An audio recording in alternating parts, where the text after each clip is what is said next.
Hello everyone, Michael O'Brien here, and today I'm going to be doing a video talking about gatekeeping in Magic.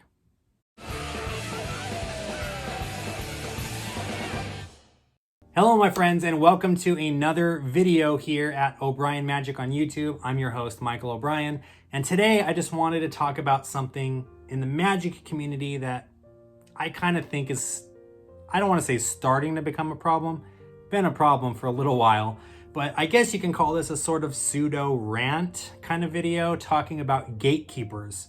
So before I jump into this video, I just wanted to thank you all so much for watching. If you have not already done so, please make sure to click the subscribe button and don't forget to ring the notification bell so that you guys will stay updated on future videos from this channel. Also keep in mind, I have a new membership program here. So for just $1 a month, you guys will get access to a ton of awesome content, including tutorials, early access to videos, emojis, badges, and you guys will even get your own shout out right here in this video, just like these fine fellas here. So we have Russell Welsh, Daniel Quinones, and Kifo Magic. Thank you guys so much for becoming Mob Squad members and for helping to support this channel. Your membership means a lot to me, and I really thank you guys so much for all of the continued love and support. All right, let's go ahead and jump into the content of this video now. First of all, what is gatekeeping and what am I even talking about?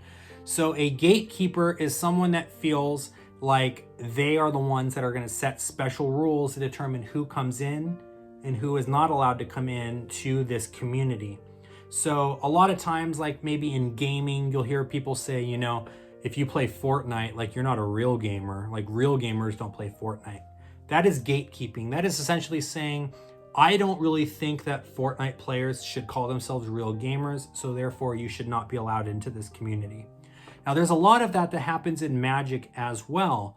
A lot of people will, look down on newer magicians that are just learning the craft and kind of struggling to fit in and stuff. And a lot of times these newer people will come into these groups and they'll post videos of themselves performing magic because they're really excited about it. And then they will get, tossed around by the people in those magic groups, essentially saying like, that video was trash. You shouldn't post anything like that. The performance wasn't very good, or it doesn't look like you've been practicing very long. And they'll, make the person feel bad and want to take down the video. So do I think that people should have access to learning and being able to improve and get feedback? Obviously. I think feedback is very important, especially when someone is younger. And when I say younger, I don't mean age-wise. I mean like younger in Magic. Like maybe a newer person hasn't been performing Magic that long. I think feedback and trying to do your best to help someone is always, greatly appreciated. But you have to stop yourself and think, am I giving this person constructive advice because I want them to improve? Or am I gatekeeping and am I telling this person that they shouldn't be allowed to do this because they are not good enough yet? And so this is the thing now. Not everyone is trying to become a professional. Not everyone is trying to have the best double lift in the world. A lot of people learn Magic just because it's fun and they want to show their friends, and maybe they want to learn something cool. Maybe they were bored one day, so they decided that they'd learn, a French drop and how to make a quarter vanish and appear in someone's ear. It doesn't have to be the best French drop in the world. And you know what? If it's not the best French drop in the world, that's okay. If they're trying to improve their French drop, there's no harm in giving some constructive feedback and telling them how to go ahead and, have a better French drop. But if you're watching them perform a video and they're excited about that video and your only response is take the video down because it was terrible, I don't know what to tell you other than it's kind of messed up. It's kind of a jerk thing to do. Now, I know that there's a lot of you guys that are watching this and you're thinking like, if they can't handle it, then they shouldn't be doing Magic. And again, I'm going to say you're gatekeeping again. You are setting up this criteria that someone has to, have thick skin to be able to perform in front of other magicians. And if other magicians don't like their trick, they have to be subject to being sat and called out on why their trick screwed up and why the trick wasn't good or whatever. And that's just not the case, right? So my whole thing is if you're going to help someone, first of all, make sure that they're asking for help and make sure that they want help. Anytime I reach out to someone, I always say, hey, I saw your performance video, and I'm really excited that you actually took the time and had the courage to post, because it's really hard sometimes to actually put yourself out there and post for people. Now, I noticed a couple of things that you could do that would actually make it better. Would you like me to share some of those things with you? Right? So if someone wants that advice, it's completely okay to give them that advice. Now, what you don't want to do is tell them that their video was trash, that they need to take it down, or, just negative comments like that. So number one, do they want the advice? And number two, are you giving them constructive feedback? Those are the things that I would think about. The other thing now is elitism in magic, and just people thinking that certain people should not have access to learning anything. And,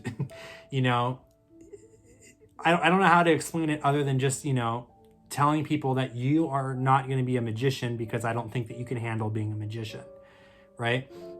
Again, not everyone wants to be a professional. Not everyone wants to be the next, Shin Lim or whatever. And that's okay. We don't have to have everyone performing at this extreme level. It would be like if I was a basketball player, like an NBA player, a professional ball player, and I see someone, playing basketball with their friends in the backyard. Am I going to go up to that person and tell them, you shouldn't be playing basketball because you're not ready to play in the NBA? I know you're 7, but you're just not ready to hang with the big boys. So you should probably stop playing basketball until you're ready to take this seriously and train every single day. And I better see some improvement from you. And if I don't see any improvement from you, you're not going to play basketball anymore. That sounds really extreme, right? That's what a lot of us are doing in magic. We're telling people that since they're not able to perform at the level that we think that should be at to hang with us, that they should not be doing magic at all anyway, until they've practiced to the point that they are at our level, and then they can start, performing magic. It just isn't the case. It doesn't have to be, let's say musicians, someone that is learning the piano. Do they have to be able to play, very well to enjoy being a piano player? No. They are welcome to perform and practice at their own pace. If they are playing the piano and it's not very good, I'm not telling you have to lie to them and be like, oh yeah, that performance of the piano was just the best performance I've ever heard. You should probably go on America's Got Talent and play piano. I'm not saying that we should be lying to people and doing that. But what I am saying is we should not tell someone that they're trash and that they should not be allowed to play the piano because they're terrible at it or whatever. If you're going to offer some constructive feedback, ask if they would like some feedback and then help them. Because what we need is more magicians learning the right way and being brought up in this healthy environment and being excited about performing magic. What we don't need are more magicians that think that they're better than everyone else and telling the magicians that are new or just getting into magic that they have no place here in our community. Anyway, that's my little rant, I guess, on gatekeeping. What are your thoughts on this? Do you think that I'm full of crap and I have no idea what I'm talking about? Does my argument hold up? Let me know what you guys think. I would like to hear your perspective on this, because I just really think that there are a lot of times that I'm in these magic groups and I'm seeing people ripping into these people and not even a terrible performance necessarily, but they'll be ripping into people for, just some of the weirdest things. But anyway, let me know what you guys think. I'll see you next time. Take care.